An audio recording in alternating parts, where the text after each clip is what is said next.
Halo guys, jumpa lagi dengan saya Gunawan WST. Kali ini saya akan men-sharekan 15 saham yang menurut saya menjelang lebaran ini dan sampai hari awal-awal setelah lebaran, saham ini akan cukup menderita karena memang secara magnitude-nya itu masuk dalam teritori negatif. Ke-15 saham ini memang didominasi oleh saham-saham sektor energi dan juga sektor kelapa sawit ya, karena kita tahu juga bahwa kenyataannya pada saat ini di Amerika terjadi inflasi yang cukup besar. Di Maret 2002 kemarin inflasi tercatat 8,5%, itu tertinggi sejak tahun 80-an gitu ya. Dan itu menyebabkan daya beli turun pasti. Penyebabnya apa?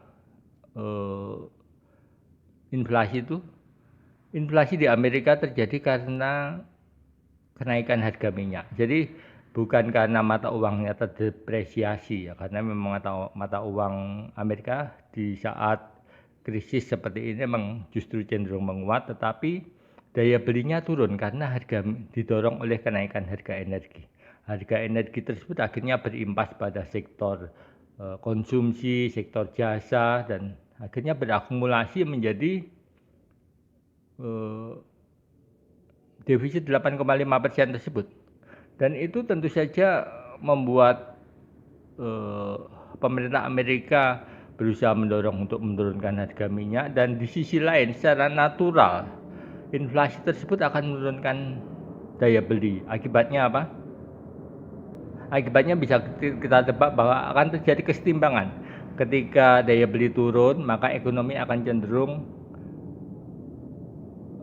kontraksi dan akhirnya aktivitas ekonomi berkurang dan permintaan energi berkurang, dan otomatis harga minyaknya akan cenderung turun. Dan itu sudah terjadi. Sekarang ini harga minyak sudah di bawah 100 US dollar. Artinya bahwa tren pembalikan itu sudah terjadi. Jadi kalau kita masih berharap harga minyak akan terus naik karena adanya perang Rusia, itu sangat berisiko sekali, karena seperti beberapa waktu yang lalu harga minyak sempat terjadi di negatif karena COVID-19. Bukan tidak mungkin, karena inflasi yang tinggi di Amerika ini harganya akan terkoreksi cukup dalam. Dan kalau kita masih ngotot ambil saham batu bara, ambil saham sawit, otomatis ya kita akan kecil deh gitu ya. Kenapa harga sawit berpengaruh terhadap energi? Kita tahu bahwa dalam banyak hal, khususnya di Indonesia, ketika terjadi B30, solar B30 dan kemudian akan diarahkan ke B40, itu CPO ini menjadi substitusi dari kebutuhan solar di Indonesia, dan itu sebabnya harganya sedikit mengikuti harga energi dunia. Dan ketika harga energi dunia turun, otomatis harga sawit pun akan turun, dan itu sudah mulai terdeteksi ya di saham-saham sawit, apalagi ada kisruh minyak goreng ini yang memperparah. Jadi kenaikan sawit dunia ini tidak bisa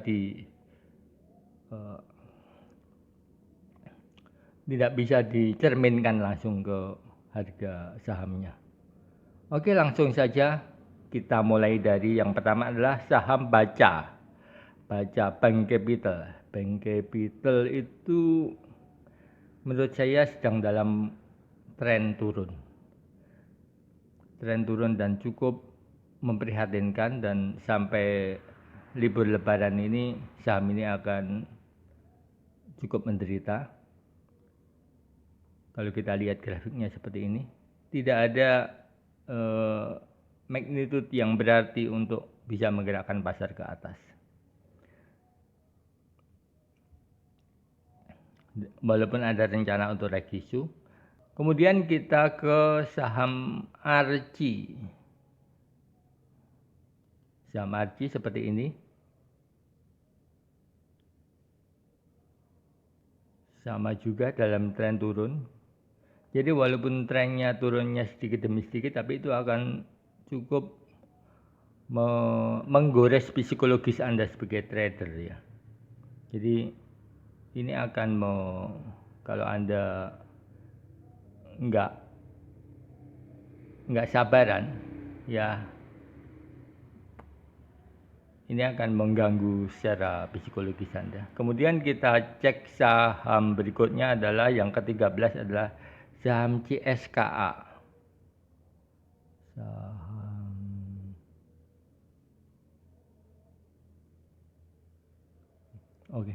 Saham CSRA.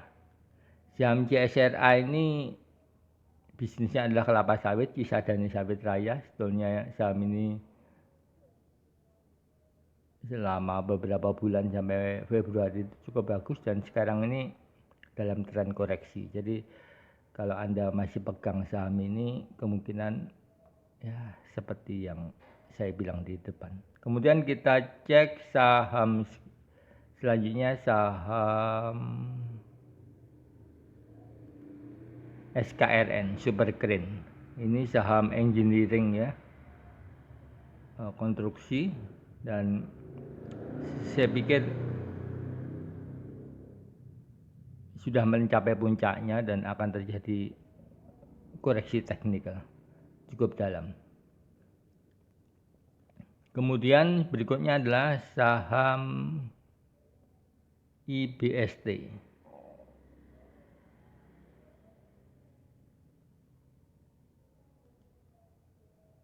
Saham IBST ini juga ada kecenderungan untuk turun karena volume terbesar sempat terjadi di 19 April itu ya. Tidak ada magnitude yang berarti untuk mendorongnya ke atas lagi. Kemudian selanjutnya adalah saham Gusco Plantation. Ini juga berbisnis di bidang kelapa sawit dan ini adalah aliansi dari Gusco, Bank Ganesha. Jadi saya pikir ini kalau dilihat dari grafiknya potensi turunnya sangat kuat sekali dan magnitude-nya sedang kuat. Di 14 Oktober kemarin ada signal yang sangat kuat untuk mendorong saham ini turun. Kemudian selanjutnya adalah nomor 9 adalah saham AALI, Astra Agro Lestari. Saham ini adalah perusahaan kelapa sawit yang sudah sudah terlalu tua dan sulit untuk berkembang. Ini bisa dilihat dari pergerakannya selama euforia CPO. Dia hampir tidak, hanya bergerak di kisaran 20% gitu ya. Jadi ini juga akan berpotensi terkoreksi di libur lebaran ini.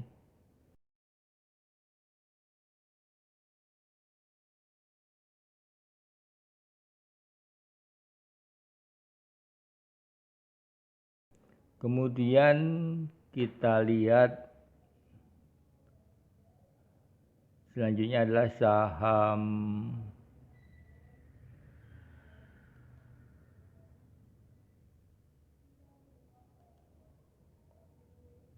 Omre. Omre ini adalah pengelola Blok M Plaza. Ini bekas komisarisnya adalah Gus Yakul, Menteri Agama. Dan bisnis ini walaupun sempat mengalami euforia, saya pikir ini akan secara pelan tapi pasti akan terkoreksi terus. Kemudian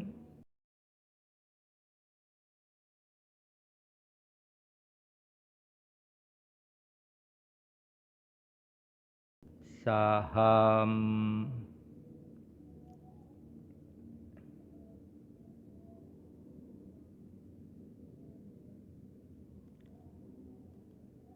Mari, Mahaka Radio Integra. Inilah perusahaan yang dekat sekali dengan Pak Erick Thohir.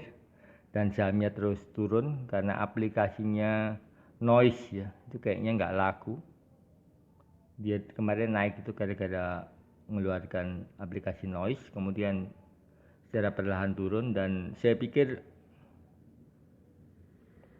saham teknologi seperti ini perlu effort yang kuat untuk bisa naik, dan saya pikir ini akan melanjutkan penurunannya. Kemudian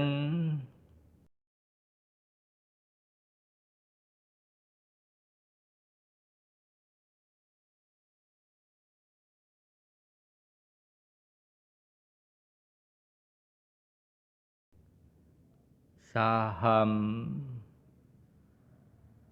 Toba, ini adalah perusahaan batubara tapi juga mulai merambah ke bisnis kendaraan listrik. Kalau dilihat dari grafiknya, di libur lebaran ini juga akan terjadi koreksi, melanjutkan koreksi minggu-minggu kemarin. Karena walaupun sekarang ini sudah terlalu banyak pemain mobil listrik gitu ya, dan saya pikir dengan harga beban di batubara, Toba ini akan kesulitan untuk naik. Kemudian kita lihat lagi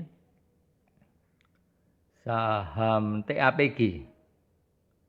TAPG ini Triputra Agro Persada. Saham ini juga menurut saya akan turun karena memang ini jenis saham sawit ya. Bahkan dia sudah turun sejak awal-awal pertengahan Maret gitu ya, mencapai puncaknya dan sulit untuk naik lagi kalau dilihat dari grafiknya, apalagi industri sawit sedang banyak gonjang-ganjingnya. Jadi gonjang-ganjing seperti minyak goreng, solar langka itu sangat merugikan industri CPO sendiri, bukannya untung malah buntung gitu ya. Ya mungkin perlu birokrasi yang lebih bagus lagi supaya nggak terkesan gagap gitu ya ketika harga naik, justru kita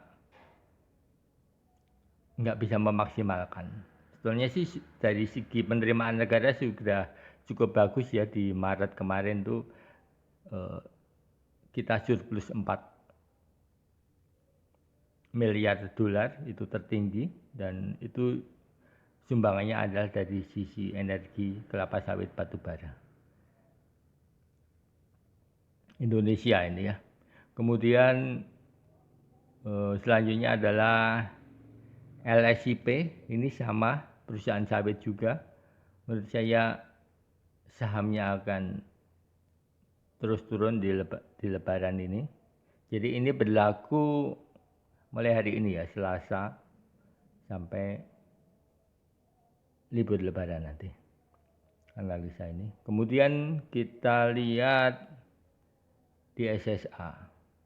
Di SSA ini juga bisnisnya di bidang batubara tapi juga merambah ke manajemen gitu ya. Ini adalah grup dari Sinarmas. Tapi menurut saya ini sudah terlalu tinggi di pom-pom. Ini saham ini akan turun secara tajam. Jadi hati-hati yang pegang di SSA ya. Kemudian yang nomor 2, langsung nomor 2 ya. Nomor satunya tadi hampir enggak. Nomor 2 ini saham UFO, Damai Sejahtera Abadi Tbk. Ini adalah saham toko elektronik ya, yang berpusat di Surabaya dan Indonesia Timur bisnisnya. Ini saham yang relatif baru di pasar modal Indonesia, bursa efek Indonesia, dan sepertinya IPO yang terjadi kemarin itu gagal menaikkan kinerjanya dan pasar mulai apatis ya. Terjadi penurunan yang cukup kuat bahkan menjelang lebaran, dan saya pikir ini akan terus berlanjut. Euforianya sudah selesai.